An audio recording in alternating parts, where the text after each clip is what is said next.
Hey, folks! Thanks for stopping in to Kaiser's Castle today. On today, I'm bringing on my brother Baz. We're gonna talk about some things today. One thing that's actually happened and that caused a little bit of a stir in a certain community, which we'll get into, and then we're gonna cover, I guess, a little bit about filibusters, blades, uh, also the difference between Traveler and um, Mercenary and stuff like that. So we will get into some of those touchy subjects that everybody likes to scorn. But first off, just welcome Baz and welcome to people who are sitting on the big orange couch grabbing their coffee, tea, soda, and or adult libation.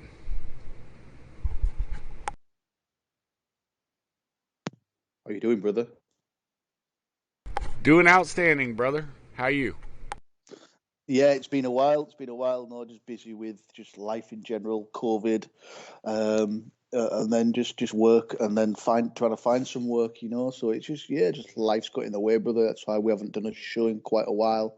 We've been missing each other, and just the general shit that everyday life just throws up at us. So it's good to be back on the big orange couch. How you been doing?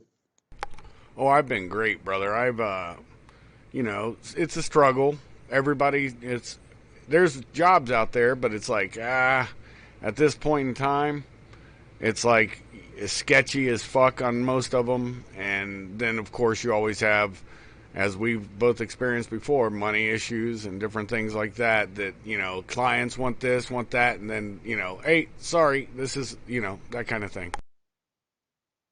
Yeah, just the normal bullshit. It's stressful times for everybody, I think, what with just the way the world's going at these days with this COVID thing. So hopefully it'll be all over soon. Yeah, so obviously it's just something that we've chatted about for a while, and a conversation I was having a few days ago with some of my other American brothers sort of brought up a subject that happened a while ago, and it's only sort of not hit my radar because I knew about it a couple of days after it happened. But it's the fact that we haven't really spoken about it, and it's just been lost in the ether of all the other shit that we speak about. And it's just there was something that happened out in Nigeria, which I'll touch on. But it's led me to sort of have a discussion about how social media can basically shape the way we fight to a certain extent, um, or take it into regards as a massive factor, and the way that it can be weaponized, which you've seen in the state comes to the elections, the capital, um, what they like to call the capital invasion, and all that stuff. So, what sort of got me onto the subject was about the deaths of the four servicemen from the ODA, the Third Special Forces Group out in Nigeria at the Tongo Tongo ambush. And I would dare say that the listeners know about it, but if they haven't, just to give them a rundown, a very, very brief rundown, it was kind of a disaster, and a lot of people have been brought to justice over it, and the way it was handled, the way it was planned, and the way it was executed. Basically, there was a ODA working out in Nigeria, trying to stop the ISIS there, the local, it's like an offshoot of ISIS and ISIL, in a certain area of Nigeria. And they dispatched on a mission to go and capture a local sub commander. He wasn't there. So on the return back to their base, which was actually a French Special Forces base, they got real-time intelligence stating that there was a local commander in an area north, and it was quite a large drive. The journey would take more than 24 hours or so. So they decided to drive through the night. The actual assault force was meant to be heliborne, but because of poor weather, the helicopter force was sort of grounded, and the ground element that were moving through the night were meant to be the QRF, but they were bumped up to be assault force. So on the way there, they stopped at a village, um, for a number of reasons, to refuel, to sort of prep before the assault, and also to get local intelligence from the village there. It quickly became apparent to the ODA that the village were stalling. Two motorcycles sped off as soon as the ODA sort of made themselves known, and basically the locals were keeping this ODA there. The ODA obviously had suspicions and had concerns, but basically the meeting with the local elders took half an hour longer than expected, which resulted in, when they left the village, they basically drove straight into a killing zone, and an ambush was set and triggered by the local ISIS militias. So a few of the Nigerians sort of fled the scene, but most of them stayed and fight. A number of them were killed, and then what it did, it resulted in a number of the ODA being killed purely because of they were driving around in unarmored vehicles, they were outgunned, they had no air cover. The only air cover in the area was an unarmed Reaper drone, and basically through poor communications, the element was sort of separated, and a couple of them that thought were moving back to a vehicle didn't get to the vehicle.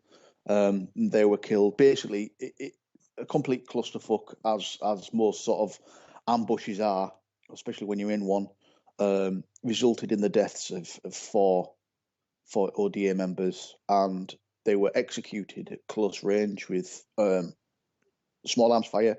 And all of this was captured on one of the ODA's helmet cams. Obviously, the militia then stripped the bodies of anything that was worth, including obviously the helmet and helmet cam. And then they released the footage onto a number of sort of ISIS sympathetic websites, and it sort of went viral from there. Now, SOF Rep, which is set up by Brandon Webb, one of the old team guys, author of the Red Circle. He was one of the guys that was drafted into basically overhaul the Naval Special Warfare Sniper School, and he did quite a successful job. Obviously, he trained Chris Kyle, the Luttrell brothers, and many other of your Naval Special Warfare snipers. So he did quite a good job. Obviously, after leaving the service, he worked for certain agencies and then sort of went on to the contractor side of things, and where he then made SOF Rep.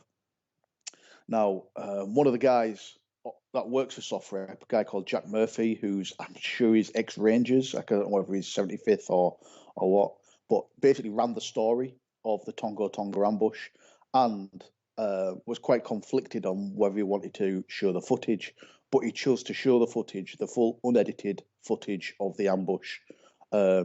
Obviously not from the drive and all that. It was just basically ambush initiated to the execution of the ODA.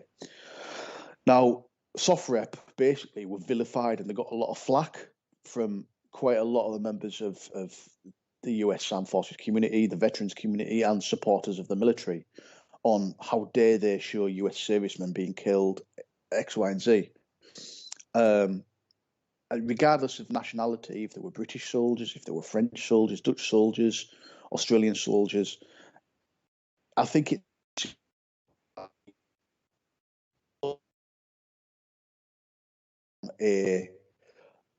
You broke up there, buddy. Look at it from an information point of view. Am I coming through strong? Yeah, you're powerful now again. That's good. Yeah. So instead of looking at it from an emotional point of view, we need to look at it from sort of an information point of view. And I was having a conversation a couple of days ago with some of my American brothers, and it came up in conversation, and they're sitting on the side of the fence that SOF Rep should be vilified and have things done to them. But I was for the argument of, okay, let's take the emotional side out of it. Let's look at it from that information point of view. We have seen millions, like thousands and thousands of videos of ISIS getting smashed, of Taliban getting smashed, Al Qaeda. You know, mate, they go out there and there's just hundreds and hundreds of videos of what coalition forces, both conventional and special forces, have done to the enemy. You know, and it's usually put to some like heavy metal soundtrack, you know, and it's made into something funny. But as soon as we have videos of our troops getting killed, it's like, no, you can't show that. And I think what it does, it jades the view on how we view war. And I think it was important for a couple of things which I'll go through. And one of them is we can't paint it all one-sided. We have to show the truth of the war. You know what I mean? We have, like, both of our nations, the best warriors that history has ever seen. The way that we do business now, at special forces level, it's absolutely outstanding. And I don't think anybody can take away from that. And I'm not going to get into the argument SAS versus Delta Force and Navy SEALs versus SBS and all that bullshit. I'm just talking as one element of our coalition special forces. Well, they're all blades, so you know yeah, that's how they should be treated. Is they're all equal on the Western side. The Russians aren't nothing to laugh at either, but you know what I'm saying. Yes, certainly. And I think that's another show that we need to touch on in the future. Just digression slightly, is the way that we view our, let's say, adversaries, like the Chinese and the Russians, because we're all stuck in this. They're thinking that there's going to be human wave warfare when it's not the case. But getting back onto the actual subject. So yeah, it's important that we view both sides of the war, and the tragedy is these, not just the Nigerian guys that were killed, because there were some decent guys as well, but the way that we view the deaths of our warriors. It's important we know what they went through. There's no point cutting the video after a few gunshots, return fire, and then they were killed afterwards. It cheapens the deaths, you know, especially this stuff was released online by these creatures, by the ISIL assholes. You know what I mean? So for SOF Rep to pick it up and run with it and tell the full story, I think was a good thing. Because if you wanted to see that shit, you could go and find it online anywhere, you know, but it wouldn't be the story you wanted to hear. It'd be 4 infidel commandos killed by Islamic State heroes, but that bullshit, they'd put their spin on it. Where SOF Rep didn't put any spin on it. SOF Rep just basically told the story of what went on, the sequence of events, and what probably led to the sequence of events and the unfortunate deaths of heroes. So I think SOF Rep did a good thing in my eyes, where in some people's eyes it didn't. And I think what it is, it shows naivety that we die, but the terrorists wearing sandals and loose baggy clothing are some kind of, you know what I mean, the lives are cheaper. They don't deserve to live, these people, anyway. You know, because of the horrific things that they do to other people and children and women, just innocent people in general. But it kind of, we can see them die, but we can't see us die. And I think what we need to do is look at it from that information view, where we're not using it as propaganda because it's been used as propaganda. What SOF Rep did kind of watered down their propaganda, because it's like, okay, then you're showing to sort of like shock us and try and rally support for your cause in certain elements of society, where if we show this full thing and tell people what happened, it informs people this is what has gone on. And it also, because we've seen it before in the past, where certain things are brushed under the carpet, you know, by our governments, by our armed forces and the such. And people are always quick to blame. At that level, at certain command level, people are always quick to point fingers. Well, it wasn't us, it was the technical sergeant or the master sergeant or the gunnery sergeant on the ground. That decision that got his men killed, you know, when the chances are it wasn't. Those guys on the ground actually voiced their concerns to higher, and they were ignored. They were told to basically shut up and get on with it. And that's why the piss poor planning and all that good stuff all that bad stuff, I should say, and the lack of support, and the lack of not just fire support, real solid, tangible support, but the lack of support and the lack of, look, we should trust these guys. They can see what's going on rather than stop bleeding and get the job done. These guys tend to not bleed. They're working at a high level, the ODA. You know what I mean? Their sole job is to work behind enemy lines, training foreign paramilitary forces in the acts of warfare. If they're raising concerns, then to me, they're genuine concerns and maybe shouldn't have been ignored. But that's just me throwing my 10 cents worth in. Or for you guys, my 10 cents.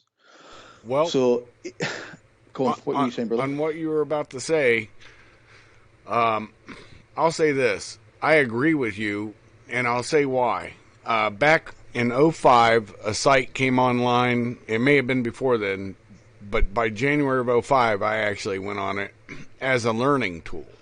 And it was called ogreish.com. And I can't tell you how many times you saw both sides now. People, the way ambushes were being done in Iraq. They even had some old footage from 2003 and 2004 that people had taken. And it was on there from Afghanistan. That was really interesting learning tools on how they were doing the IEDs, VBEDs, and they even had some films from why am I mind dumping, Chechnya, and some of the antics that went on there. And I would download them, save them, and use them for learning tools, right? Yes. In my classes while I was working for DOJ training Iraqis. And yes, I believe both sides should be shown one as a lesson, and but it doesn't shock me they got no support, because I've seen this before under Clinton. I've seen it before under Obama. And with Biden in, it's a whole new game. And the problem is they had 4 years, and it's that institutional memory you and I have talked about before, where dudes get out, and when they get out, the new guys have only had an excellent leader and excellent support. And so there's that learning critique that I hope SOF reports covered on how the logistics train, the support train, i.e. fire support train, the failures in that, and and you can have a reasoned conversation without getting ridiculous. You know what I mean? Yeah. Emotional. Yeah, let's say yes. And that's the next point I was coming on to. It's like, this is a training tool. This is a lessons learned. Like, I'm not going to say what not to do, because you can walk into an ambush anywhere. You can walk into an ambush in Iraq, in Afghanistan, in Syria, anywhere. You can walk into an ambush by criminals in your own community, a set of a certain ambush. You know what I mean? So, I mean, this was quite recent. This was 2017. So it's like just about 3 years ago. It's around about October time. So it's quite recent. And I think the lessons learned from it was the fact that we have, and it kind of harks back to the days of when I was in the military. The British Army of sort of renowned for sending their troops into conflict, areas of conflict in either unarmored or completely substandard vehicles, and so it's this kind of rang close to me a bit, of the friends I've lost, of the situations I've been in, where it wouldn't have been that the result would have been very different if we were in armored vehicles or vehicles fit for task. And it's clear that these guys, the ODA, were in vehicles completely unfit for task because they were completely unarmored vehicles. There's normal Toyotas and things like that. And if they had armored vehicles, I'm not saying the result would have been any different, but their chances of success of extracting from the killing zone would have been a lot higher, purely because they wouldn't have had to get out the vehicles. They could have just driven through the ambush. But because they were soft-skin vehicles, they had to actually get out and engage a much larger and a much heavier armed force who had ground appreciation already done. They had local knowledge, local support. It was their backyard. So the chances of success for them, as in the militants, was a lot higher than it was for the ODA. And I think what this is, we can't brush it under the carpet. It needs to be seen by guys that are going to be operating in this environment in the future. And the chances are certain elements of the video would have been used, but like I say, going back to the information sort of war of things, to cheapen the enemy's propaganda, we need to be able to show this. It's like we've got nothing to hide, we'll show it. And I think what SOF Rep did set precedence, certainly for them, and certainly for the way that other sort of veteran sites and all that stuff, like the SOF Rep community type sites, deal with footage from areas of conflict that show our warriors getting injured and killed. I mean, the very, very, very small blessing of this is that a video was also released round about the same time from this militant group that engaged the ODA and the Nigerians, saying that if they ever captured an American soldier, they were going to decapitate him. That wasn't the case in this ambush. All the casualties, the 4 casualties, were killed by small arms fire, some at close range. So they were executed to a certain extent, but it was more like the fight through, as if we would if we were fighting through a position. Basically, just flip to automatic and empty rounds into an assailant. So that is a very small blessing that none of them were captured alive, and then the absolute horrific ordeal that they'd gone through at the hands of these people, because it wouldn't have been good. So I mean, that's my view on things. That it's important that we see both sides of the story, and that leads us to say what's going to happen in the future. Certainly, when I was out in areas of the world I was working in, let's say it was in like the 90s and the early thousands, we didn't really have to worry about who was filming what, be it from our own side or from the enemy side or even a civilian. But now it's a constant, not a concern, but a factor to take into place. I know I have friends, very close friends, that are still going through the judicial process of being questioned, interrogated, because of things that happened in Iraq that were caught on camera. And then the footage of that was then not so much doctored, but edited, or, okay, we won't show the full story, we'll show it from there. When it's used as propaganda, British right? guys these British, and it's not so much even propaganda. Our own media is the worst for it. And they push propaganda. Yeah. I know, brother. Yeah. It's propaganda at our own home countries. Yes. And it is a trade-off. I mean, I remember in Ras Al Kut, we used soft-skin vehicles. You know, we had a snatch wagon, a van, a snatch wagon. We had a Hilux, and we had a sedan. And 90% of the time, you were good to go leaving that area, because it was a very quote-unquote friendly Shia area. Very low on intelligence getting out of who just left and what vehicles. A semi-permissive environment. Exactly. And but when I was up in Mosul, brah, you did not leave without being in an up-armored vehicle, even though they stand out like a wart on your dick. The damn things, you're gonna get hit. You're gonna get hit on every run, and that was just a fact of the matter. You know what I mean? Yeah. It's that trade-off of protection to anonymity.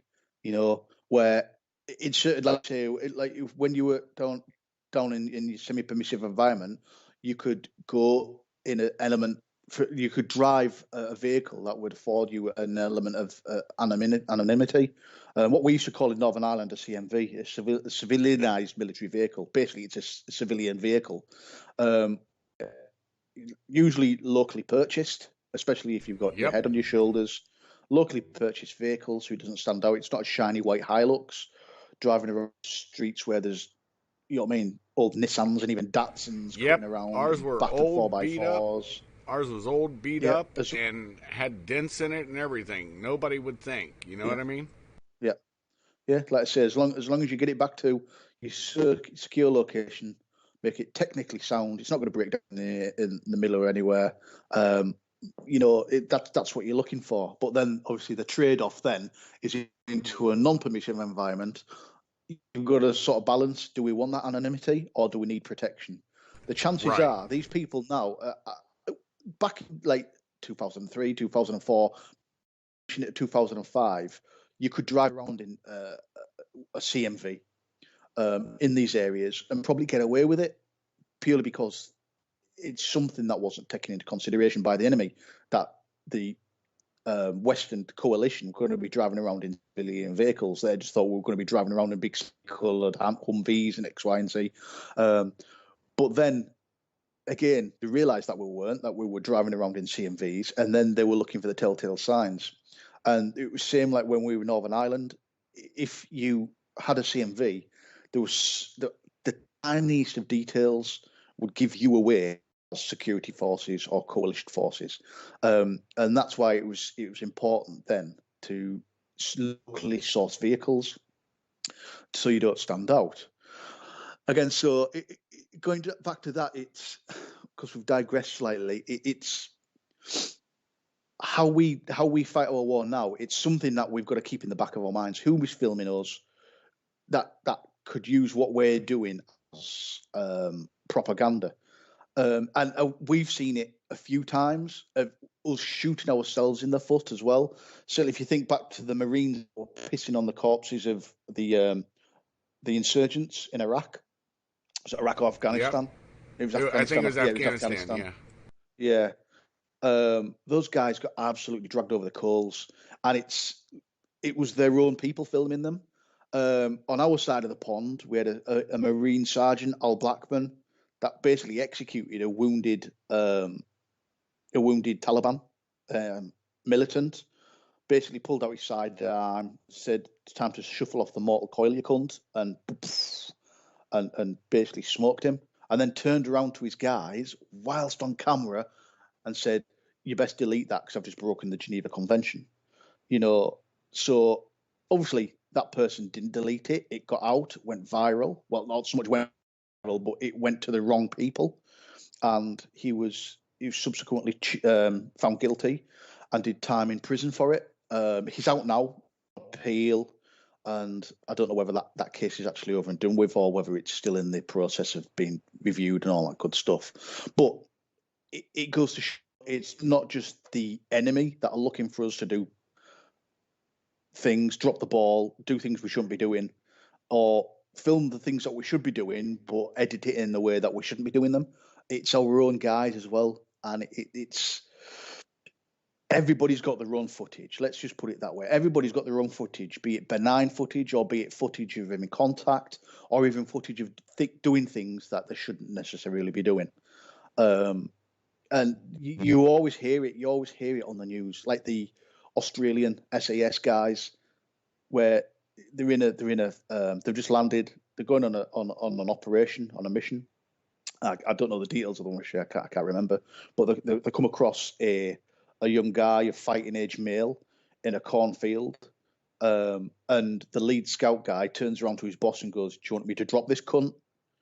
And then you hear two silent shots, and basically they split this dude's wig. And it wasn't necessarily a militant. So again, the Australian SAS guys were brought to justice on that. Again, I don't know the outcome of what happened, but I know it's just I'm using that as an example of our own footage tripping us up. So it's certainly something that we need to take into consideration when we're operating on the ground, even as civilians. If you're a civilian contractor somewhere, again, think of the Blackwater shootings where they were brassing up Well, cars and stuff like that. that was the You that was the go on. same kind of thing, except it wasn't civilian marketed cars. I can't remember. Jesus, I can't believe Scott. I can't remember Scott's last name now. He was one of those contractors for BW. He was actually a Navy SEAL. I think all of them were, but one. Maybe I'm wrong on that, but I believe all of them were at that time. But for some reason, I'm thinking one of them wasn't. But One of them anyways, was a Brit. One of yeah, them was a Brit. I've seen that video. that's what it is. Okay. Yeah, he was a Samoan. Yeah, he was in the British military. Yeah. Anyway, so the point. I think that's the guy. Anyways, I'm getting hung up on a name and I need to get over it because I can't believe I forgot his name. Anyways, what ended up happening was they used common stock embassy vehicles. And so they were brand new, probably plated, probably not locally plated. And then they made the mistake, just like that ODA group did. And this is where lessons learned. They stopped at a hotel. And then on their way out, they asked for directions. And the hotel manager is the one who actually set up the hit on them. And that's what happened. And them stopping and talking, I understand you think you're going to get some local intelligence. If you're out there and you want to be safe, you better have already scouted, have some safe areas, some safe houses, hopefully, or at least contacts. Local. Not if you're bringing a translator from Baghdad into another area. You know, there's different dialects, different greetings, different religions or tribes, and they're going to know that stuff by talking to that dude, even if you're using a language assistant. And I don't believe they were. But, you know, a couple white dudes hanging out in any area like that is going to attract attention. And, except, I take that back. Afghanistan, it was the most hilarious thing, because I'll never forget getting on the ground there, seeing blonde-haired or red-haired and blue or green-eyed people. And they were Afghans, through and through. Yeah. You know, so that's just a couple points, I guess, lessons learned. But yeah, I think you're touching on some really good things. I just wanted to backpedal a little bit just on it's so eerie how the same thing occurred again, but these were with professional. You know, both times it was with professionals. Sometimes ego gets in your way, brother. I mean, maybe that might be it too. We got to succeed in this mission, and it's like everything's saying it shouldn't go, but you know what? Fuck it, we can do it. You know, that kind of thing. Yeah. Yeah. Well, like I say, there's a good example of that was the Bravo 20 debacle from the first Gulf War, where the SES guys were contacted by the Iraqis, and then the famous sort of trek across the desert for Chris Ryan. That's seen as like, oh my God, that's amazing, that's amazing. In Hereford, that's looked at a monumental fuck up, because everybody else that went on these patrols were vehicle mounted, and it was only the troop commander, or the actual patrol commander at the time, Andy McNabb, or what use his real name, you can find out on the internet if you really want it, basically said, no, we're not going to take vehicles. You know, so the chances of success for their mission would have been a lot higher if they were on vehicles, and maybe, well, they would have had heavier weapons. You know, the tables may have turned. And then, you know, look at the failed sort of coup in Venezuela not so long ago that we've done a show on. Again, ego got in the way, where people thought, no, we can do this, let's get it done. And it turns out to be a monumental fuck up, and people either captured, killed, or wounded. And again, social media played a part in that, because some senator in the US, I can't remember his name, basically turned around and leaked the actual operation's name on social media, on Twitter or something like that. And then obviously people are digging into it, finding actually open source information on a coup attempt. And then obviously it finds its way to Venezuela, where they were basically waiting for these people to turn up on their rubber dinghies. Yeah. So again, social media basically fucked that entire operation at the cost of people being captured and certain elements of the US SOF community, certainly the veteran side of it, because these guys are veterans, or so they say. But we're pretty embarrassed about what had gone on the actual. It was like something off a comedy movie, you know. So again, it wasn't taken into consideration was social media and how social media is accessible by nearly everybody on the planet, unless you live in North Korea, to certain Chinese things, you know. That op in Venezuela, man, the more I've looked at it, and we did a show on that, me, you, and Kate, I believe. And the fact, I believe, I was suspicious of it now. Now I'm even more suspicious that might have been a political move by one of the three-letter agencies to try to... it was a setup, in my opinion. Just like January 6th was a setup to make somebody look bad who happened to be representing our nation at the highest level. And the more that thing has played in my mind, the more I've come to believe that I think my assessment of that is pretty correct. Your thoughts on that? Yeah, I agree. I agree, brother. I agree fully. It's there's elements behind that there that wasn't done at sort of local level. That wasn't just something dreamt up by these ex-ODA guys. You know, this is it goes up like the follies into South America are full of tales of absolute fuck ups, and I think again it's naive to think that certain elements of your let's say DoD or wherever these decisions are being made, they aren't looking into these lessons learned, you know, on how things should be done down there, on what shouldn't we be doing, and certainly what we shouldn't be doing is plastering the names of operations we're just about to run, and these aren't like enduring freedom type operations. For all intents and purposes, black operations supported or semi-supported by the US government on fucking Twitter, you know.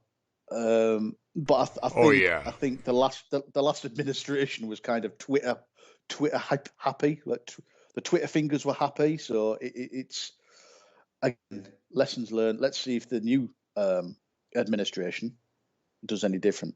Scott Halverson. It's becoming the norm. Scott Halverson was the name of the SIL that I mine dumped on the four that died in Fallujah. My apologies for forgetting it on the move. No, I'll tell you, man, your Brit guy who had executive outcomes. He same with he created Sandline and let Tim Spicer. Tim Spicer. He let Tim Spicer run it, and that could have been a successful go, but they had to stop in another country. You know, these things happen, and they got blown, and they didn't have the sense that when they got blown to just turn around and reboot. You know what I mean? But a lot of that has to do with Thatcher and Ali Khalil and all the other players back then. Probably, truth be known, they were probably getting gunned up. And this, you know, the more players you have in something, the more risk you have of it failing. About the only, besides what happened in Sierra Leone, that was successful. But the only other really, really successful, well, I mean, there's others, but it was done by a filibuster. He just was like, because they wanted to grab Nicaragua so that they could, Commodore Vanderbilt, Gloria Vanderbilt's father, people, and also Gloria Vanderbilt her son is Anderson Cooper. Her father, Commodore Vanderbilt, decided that he was going to make sure to install a puppet government in there. And he had his ships off coast and all this stuff ready to do it. And there's a guy by the name of William Walker, a Tennessean, who had some other boys, and they just said nope. And he became president of Nicaragua for a while. And he filibustered it. He basically stood there, and the actual, that's my definition. He stood there in defiance of an idiot. But a filibuster, by definition, dictionary definition, is someone who goes, how do I put it? It's not unlawful, but it's why am I mind dumping? Unauthorized. He goes there unauthorized to commit an act of war. And it's not illegal. It's just unauthorized. And, everything happened with him the way it happened. It played out. But the chances of success on most of those things, minimal. Minimal. But if it does succeed, there's plenty of money, and that's the thing that always is the bait. You gotta have some cheese to get people to walk into the trap. Your thoughts? Yeah, certainly. Like the juice has to be worth the squeeze at the end of the day.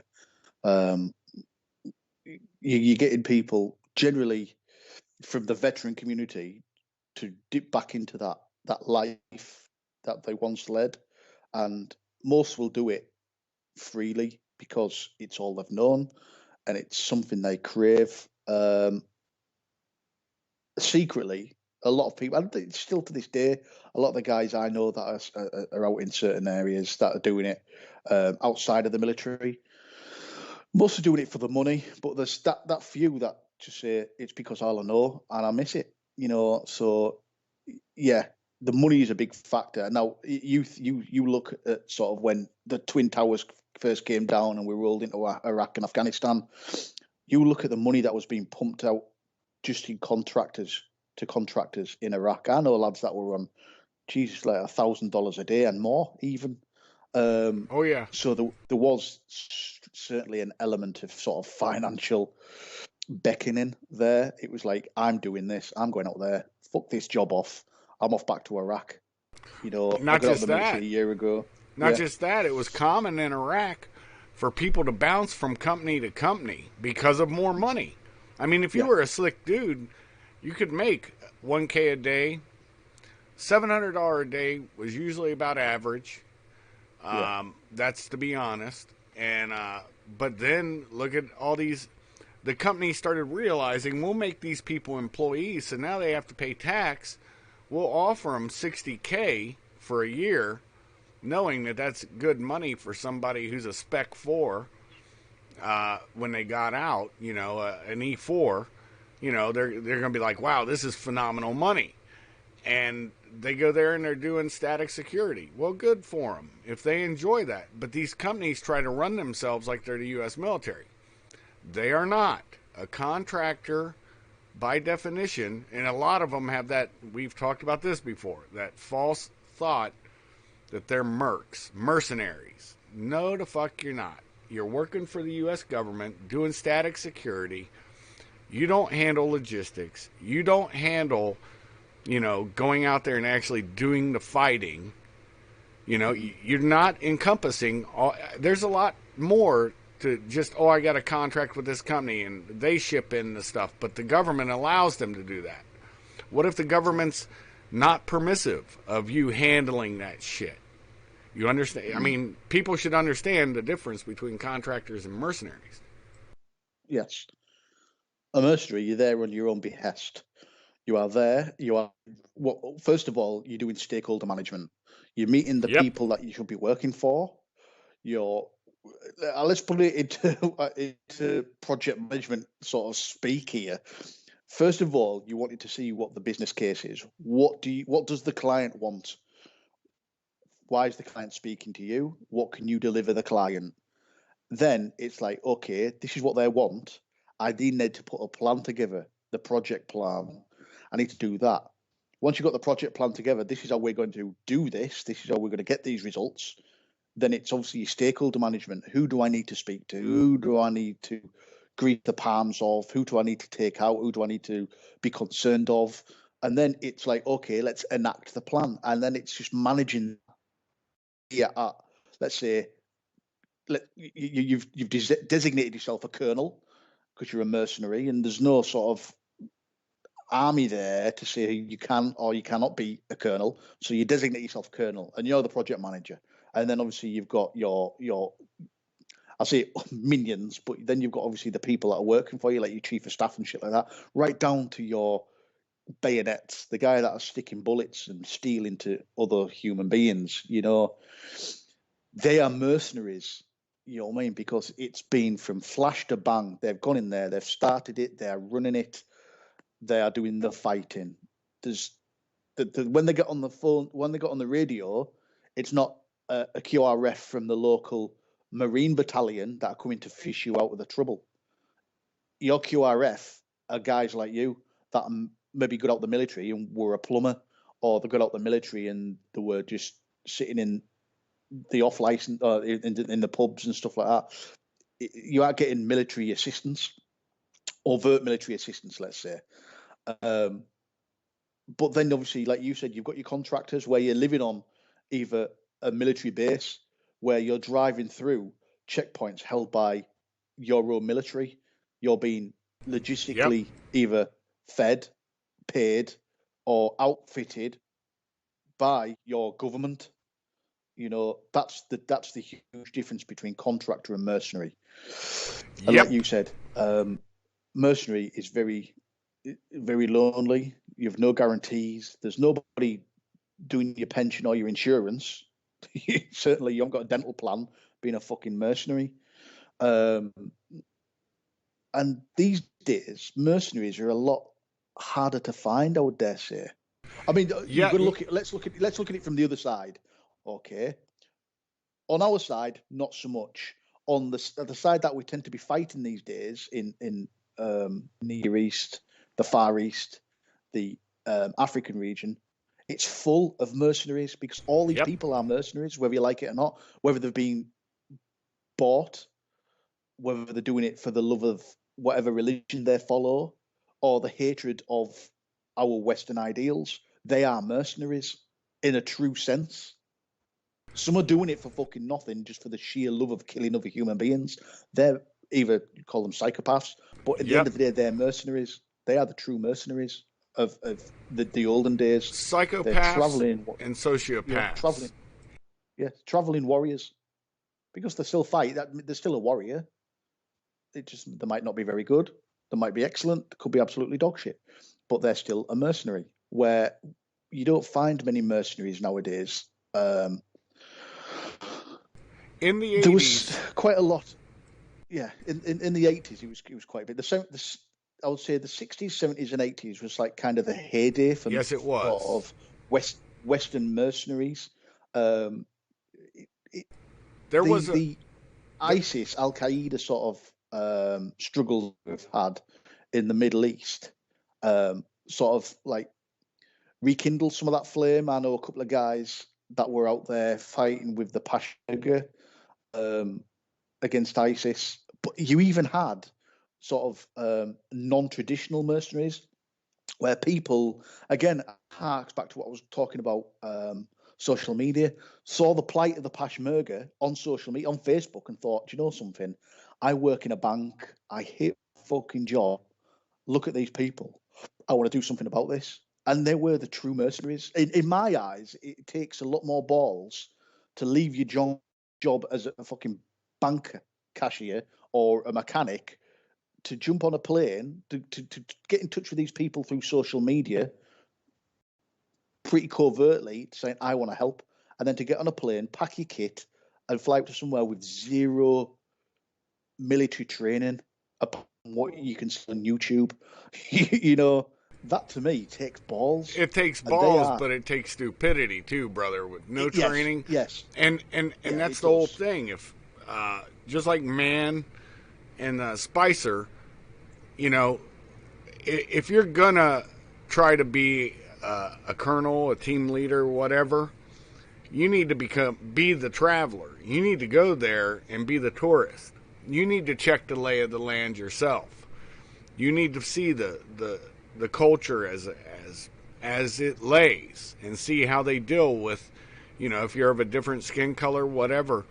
You need to see how they deal with you just as a tourist, because how they deal with you as a tourist is about 5% out of the 100% as how they'll deal with you as a mercenary. Yes, yeah, it's true, brother. It's true. Nowadays mercenaries are few and far between. You do have the ex-mil guys going out to fight, but I would dare say nowadays the ex-mil guys are one in a few. Let's say you've got 10 mercs, let's say in Kurdistan, fighting against ISIS alongside the Peshmerga, YPG or whatever. I would dare say out of the 10 mercs that you've got there, maybe one or two will be ex-military. Right. The rest are generally just civilians that have seen the plight and gone to fight there. Well, with varying degrees of success. I know a guy that went out there with zero military training, a guy called Tim Locks, and he's actually now a fully fledged operator, contractor, because of the time that he spent out there and the operations he's taken part in. And I'm not going to turn around and say he didn't have help, because obviously when he was out there, there was certain elements of our governments, well, I say our government, our militaries out there, obviously assisting. So, and we know that assist comes along train, mentor, logistical support, even aerial support, fire support. So the chances are these people are getting certain elements of training. Again, so it goes back to my point of varying degrees of success. You do get guys going out there that actually come back and they've actually done some different, well, I say done some difference, but they've actually gone out there, learnt a few things and brought some things back with them, like skills, a skill set. But then obviously you get the ones that go out there and get shot on day two because of that Call of Duty mentality. It's not a video game. There's no respawns. Body armor plates only work to certain degrees. You don't see a bullet coming. Before you know it, you're drowning in your own blood because you've been shot through the side of your ribcage. And then it's like harsh reality. Oh, I'm in a pool of my own blood, piss and shit, and I'm going to die in the next 30 seconds because I can't breathe. It's true. And again, chances are it's been caught on social media. Someone's filmed it, and it's going to be used as propaganda for the good or for the bad. Yep. So, yeah. But where you look at contractors now, and even in the world of contracting, you saw it yourself, brother. First of all, when again, back in the early thousands, when there was a lot of money in contracting, it was all ex-mil. And then as the money started to die down from it, the companies, as in the private security companies, the private military companies, were all outbidding each other. And to outbid each other, you've always got to come up with a cheaper end cost for the British or the American governments. Well, if that company said they can do it for 88 million per year, we can do it for 85 million, 82 million, 70 million. And where do you think they're going to get those costs reduced at? It's going to be at the sharp end. That's either going to be either logistical costs, you're not getting what you thought you were getting, or salary. And that's where it's turned out to be. Like, you look at the salary now of an average guy on the ground in Afghan or Iraq, and it's nowhere. It's not even half of what they used to get. It's not even. You're looking at probably around $300 a day, if that. Yeah, I think that's on the high side, because when I was there in 2018, I went there just to check it out and see what everything on the ground is going on.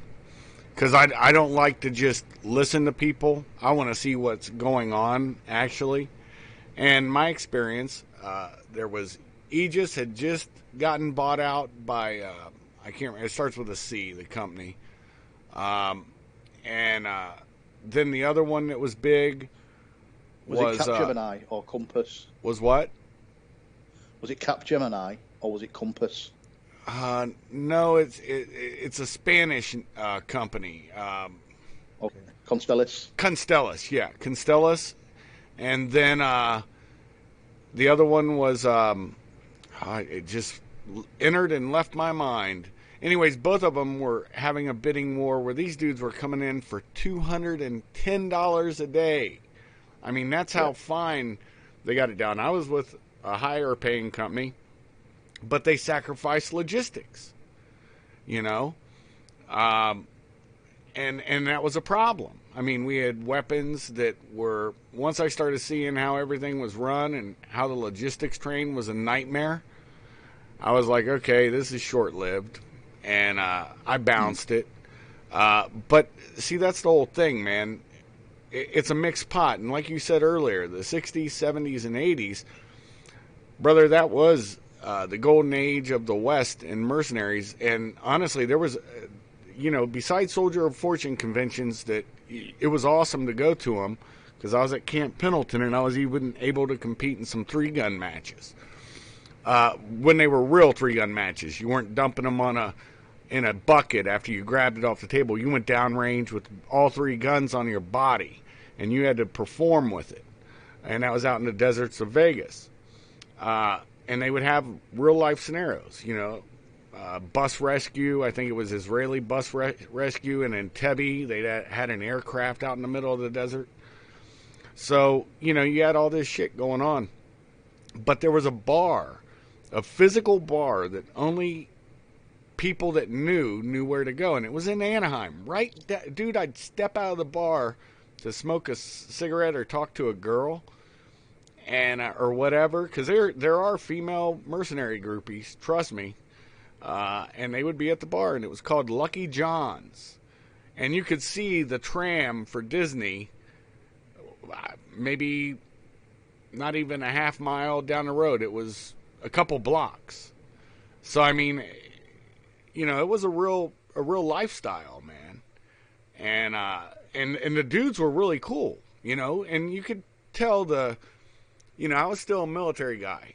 So you could tell, even as a military guy, you learned to tell who was a real deal and who wasn't. And then somebody would come up to you and say, why are you talking to him? And you'd be like, I'm just trying to figure him out because I'm not thinking he's legit. And he'd be like, good call. I'm not going to say who it is. He's well known. He's like, good call because you sniffed him out. Yeah, he's a fraud. And I was like, cool. So, like I said, man, that was a good era of foment to learn from. And I think the West is sadly, because of politics and communism infiltrating us, we've lost our appetite to support private warriors. The sense of adventure, I guess. You know what I mean? Well, that's how it used to And be the addiction. advertised, wasn't it? That's how it used to be advertised, like in Soldier of Fortune and stuff like that. Even in because Soldier of Fortune really wasn't a big thing over here, over a thing. They used to actually advertise, on main sort of like main street newspapers, like the Guardian and the Independent and stuff like that. Oh yeah. Like, do you want a sense of adventure working overseas?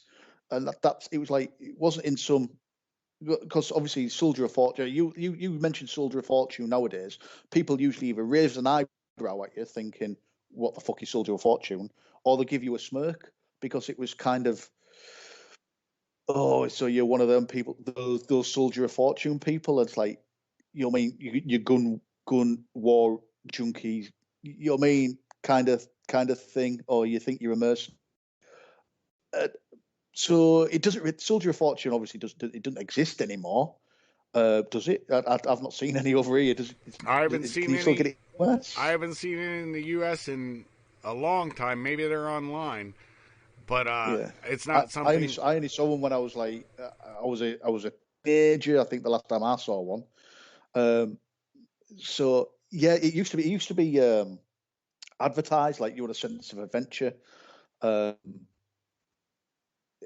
And then obviously people were joining up thinking this is going to be amazing, and then they'd end up in fucking Angola, or some, a prison. some fucking, Yeah, some But African shithole yeah, but generally. the funniest one was, or not the funniest. The reason why I think it's gone is R.K. Brown was Robert K. Brown was the publisher and everything of that, and when he passed, shit, Facebook was invented. So that would have been probably about 2009, 11. Anybody can correct me in the comments because I'm just trying to go by memory. It wasn't that long ago, but it wasn't that close to today. Anyways, I think like Peter Koklus tried to have his own thing with Soldier of Fortune, and that magazine went away. Peter G. Koklus. There was just a, like I said, I read it just because it was funny. But I'd talk to dudes and I'd be like, I saw that, and they'd be like, yeah, dude can't write. Or there would be dudes that legit were doing it and being reporters. That was your mix you had. People with fairy tales or people who actually had been on the ground as a legitimate combat reporter, but they weren't mainstream. And they would publish pictures that the mainstream media wouldn't. And you would get both sides of the story. You would get the rebels. The closest that we have now today, still living, and I hope he lives for a long time, he's a good man, is Robert Young Pelton, RYP. And luckily I've been blessed to have known him. But he is the closest I've ever met to a actual on the ground combat reporter that shows both sides.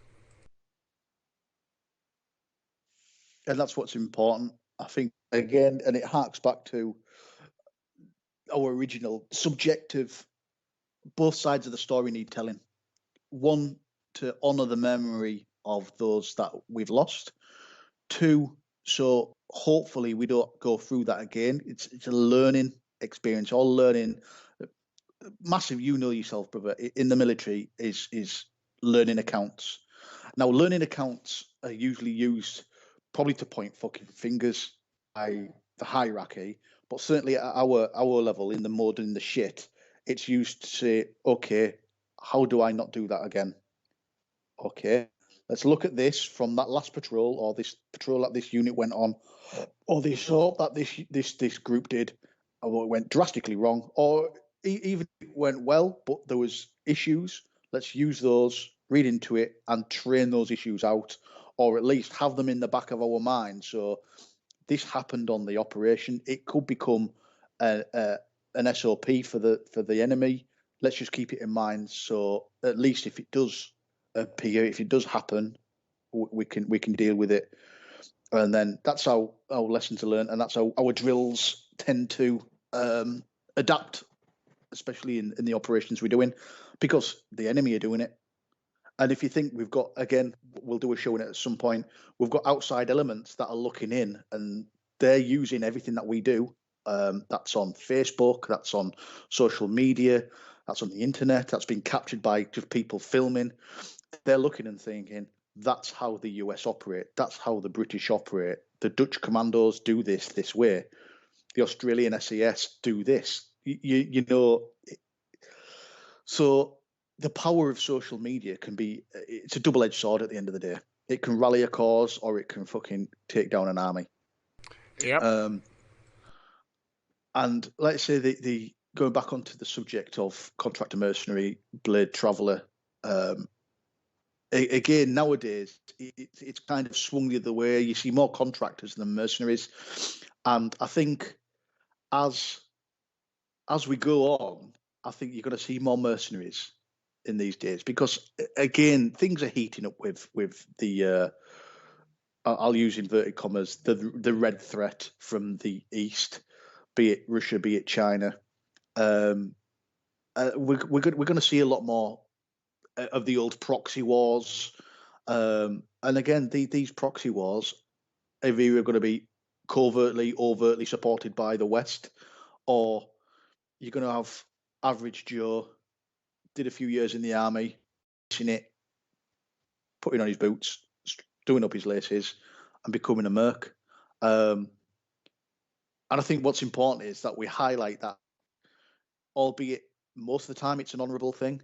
you've got to have a sense of reality that it's not going to be all sunshine and rainbows, and you're having a Apache hovering above you as you get engaged.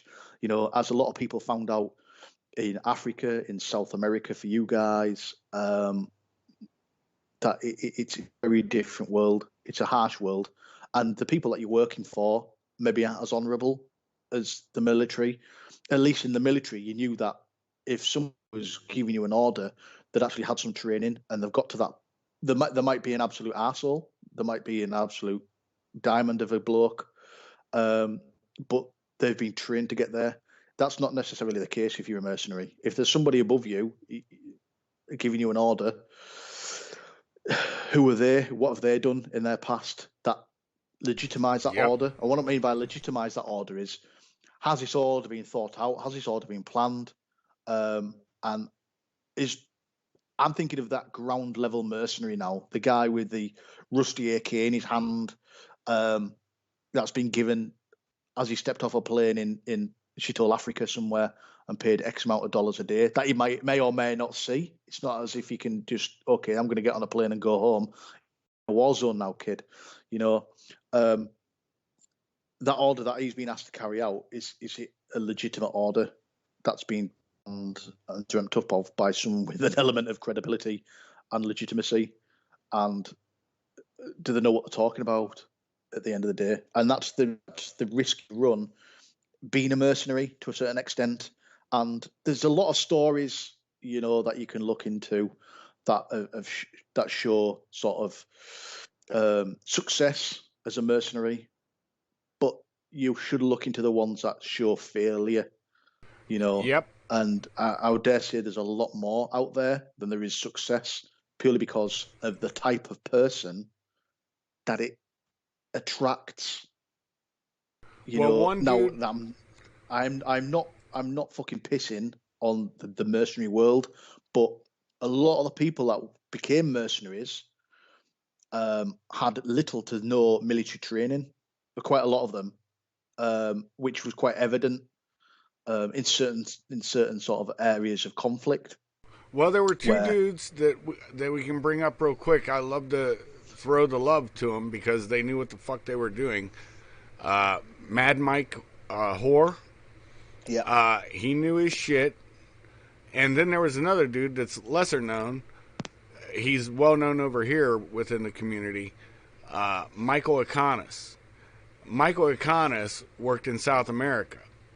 And he was actually like a commander of whatever, I can't remember the country, and I don't want to misstate it, their National Guard. He was like their general or something down there. And he was a badass, legit badass. And he got killed out of a helicopter. Somebody shot down his helicopter. I mean, the whole thing, man. Mike Hoare spent time in prison. Those are legit dudes. He got arrested. And, you know, just like in Rhodesia, there were Vietnam vets. A lot of people don't know this. There was a guy from Ohio. I got his book, too. Got it from his mom. Anyways, he was a medic. Cooey. John Cooey is his name. Coye, I think is how it was spelled. I don't have the book in front of me. But he went over as a medic. He died over there. But he stood against communism. And a lot of it was anti-communist thought process that we had. And I think you might be correct that it'll grow, but not for the same reason as it used to. It used to grow because of political difference. Freedom versus, you know, freedom for those people or a chance to make a lot of money and give them freedom. Double bonus, right? Yeah. Yeah. But I think now it's just going to be, and honestly, when you saw the growth in the 70s and the 60s, times weren't good for the military. And so people went and got training. They didn't make shit for money. And there's an opportunity to make a shit pot load of money. And all I got to do is this. And that's the nut. And if they've been a combat veteran, they have the addiction if they've been under fire. And that addiction, it's a powerful thing. I don't do dope. You know that. I drink. I tried marijuana one time, but talking to people, and I know the only thing that ever overshadowed the amount of this certain feeling was the birth of my son. It's a high I can't describe. Well, the adrenaline rush and dump after you survive something, and you're like, whoa, and then you start calming down, and every time it's from what people say about heroin, it lasts less long, and the come down's easier, and you get more focused. I can't describe it any other way. You got a better way to describe it, brother? It's you got that terror. As the first time I got shot at, as a young man, I remember being chased as a kid. Remember when you're being chased as a kid by one of your parents or something like that? Yep. And they're going, "I'm going to get you," and it's like that excitement of I've got to get away. I've got to get away. Magnify that by tenfold. Easily. And then it's like it's funny at the time. You're like looking at your friends, your mates, and you're going, "What's going on here?" And then it's like excitement and terror at the same time. Yep. And depending which way it swings will affect the way that you feel about it. Like if let's put it down to a bar fight. Let's say you bump into someone at the bar. You say, I'm sorry, my friend. And he goes, you spilt my drink. I'm going to smash your head in. And there's 7 of his friends and only you standing there. It's not a favourable outcome. You've got to be scared. You've got to be scared. Fuck, I'm going to get my head smashed in here. Again, so you've got that fight or flight. And generally at that, it's kind of, let's get all Hollywood out of the way. It's kind of flight. I need to get out of this situation. I'm going to get my fucking head smashed in. Yep. Or let's say someone bumps into you, or you bump into someone at the bar, and you go, sorry, my friend, it was an accident. I'll pay for your drinks. And he goes, no, I'm going to smash your head in. And there's him and his one friend. But then you turn around and there's 2 tables full of your buddies. The outcome's going to be more favourable. That fight or flight's going to enact that decision making process. That OODA loop's going to close quite quickly, and you're going to probably turn around and say, poke him in the chest and go, I don't think that's going to happen, my friend. I think you and your friend here are going to get their head smashed in. So it's like a confidence thing. It's a confidence thing, and I think that's when you're under fire, dependent on your situation, is like, how confident am I in this? And I'm going to get out of this. And the first time I got shot at, I'm waffling now, I'm digressing. First time I got shot at, it was quite exhilarating. It was like, the first thing I thought of was, finally, because it's led up to this moment. All the training, all the orders, the briefs, the sitting around, all the fucking countless patrols I've done. And it's been waiting for this moment. This moment is an accumulation of all that, and it's how I now deal with this situation will now define the way I operate as a soldier for the rest of my career. And the chances are it will affect me massively in the way that I handle life, as in I can now make decisions a lot quicker than most people. The OODA loop that we've spoken about before is closed a lot quicker. It's because time isn't a luxury. Or time, sorry, is a luxury when you're under fire, because you've got to outthink people, you've got to outflank people, outfight people, and just make the right decisions.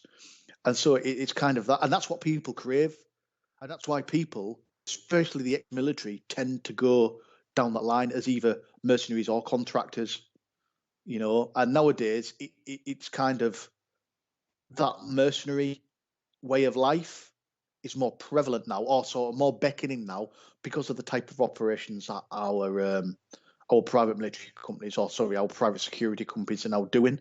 It's generally taxi service, glorified taxi service, or glorified fucking mall cop. You standing there opening a gate or the such. So, and there is still obviously that element of threat and stuff out there where the guys are operating.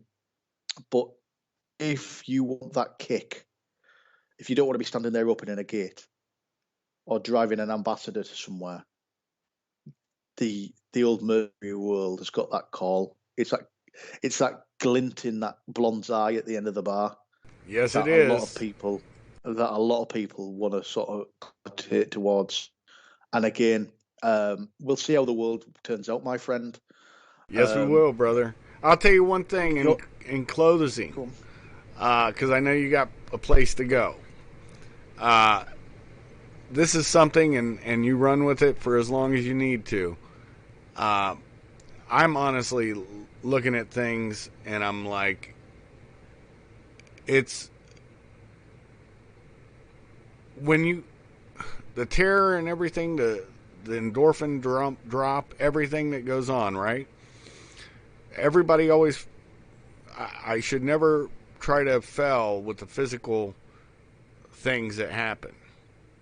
Your perception changes. I can't explain it. It's a visual. Your auditory hearing shuts down. Your time slows down, and you think it was a lot longer than a 30-second or maybe a minute and a half, 2-minute gunfight. And the funny part is, you thought, damn, we've been doing it. Now, you imagine these dudes, and I always tell people this, I've never gotten into a big, protracted gun battle. That's never happened with me. Because that's a fact. I'm not going to lie about it. But that 30 seconds to 2 minutes of sheer terror and sheer focus, because your brain, everything, it's gross motor function. You may shit your pants or piss your pants. I pissed myself. Yeah, oh yeah. And first time I didn't realize I'd pissed myself. oh yeah, it's not uncommon. And everybody thinks it's all glorious. Nah, man, your body's trying to get rid of anything that takes the blood away from your core. That fear, and that's why you have to train with gross motor function, not fine skills. And eventually you can use fine skills, but you have to get shot at quite a bit, and I wouldn't suggest that to people. But anyways, there is something to everything we've said, and I just didn't want to negate the physiological effects. I mean, there's more than that, but you have the emotional, you have the physiological, the high, the drug of it, and then the total and complete letdown afterwards. Anyways, that's my 2 cents, brother. What do you have to add to that? No, I just think, let's say, I think what we've touched on a couple of subjects that have inevitably and unexpectedly sort of blended into each other to a certain extent, which is quite good. It's been like I say, it's been a long time, this show, and I think we've touched on a lot of things there that some people may agree with, some people might not agree with, and maybe call us out on it. But hey, it's our opinions, and like you keep saying, brother, we're the expert of our opinions and our opinions alone. Just one, and it's something I've not done before, and I don't think you've done before.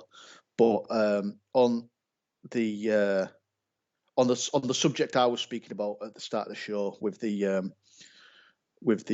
social media thing, I use an example of the ODA 3212 of your guys, the American guys that were killed in Nigeria, and I think it's just, as I've used them as an example, if I've got any details wrong on that thing, please call me out on it, because I don't want to embellish or undermine anything that was done or said by these guys.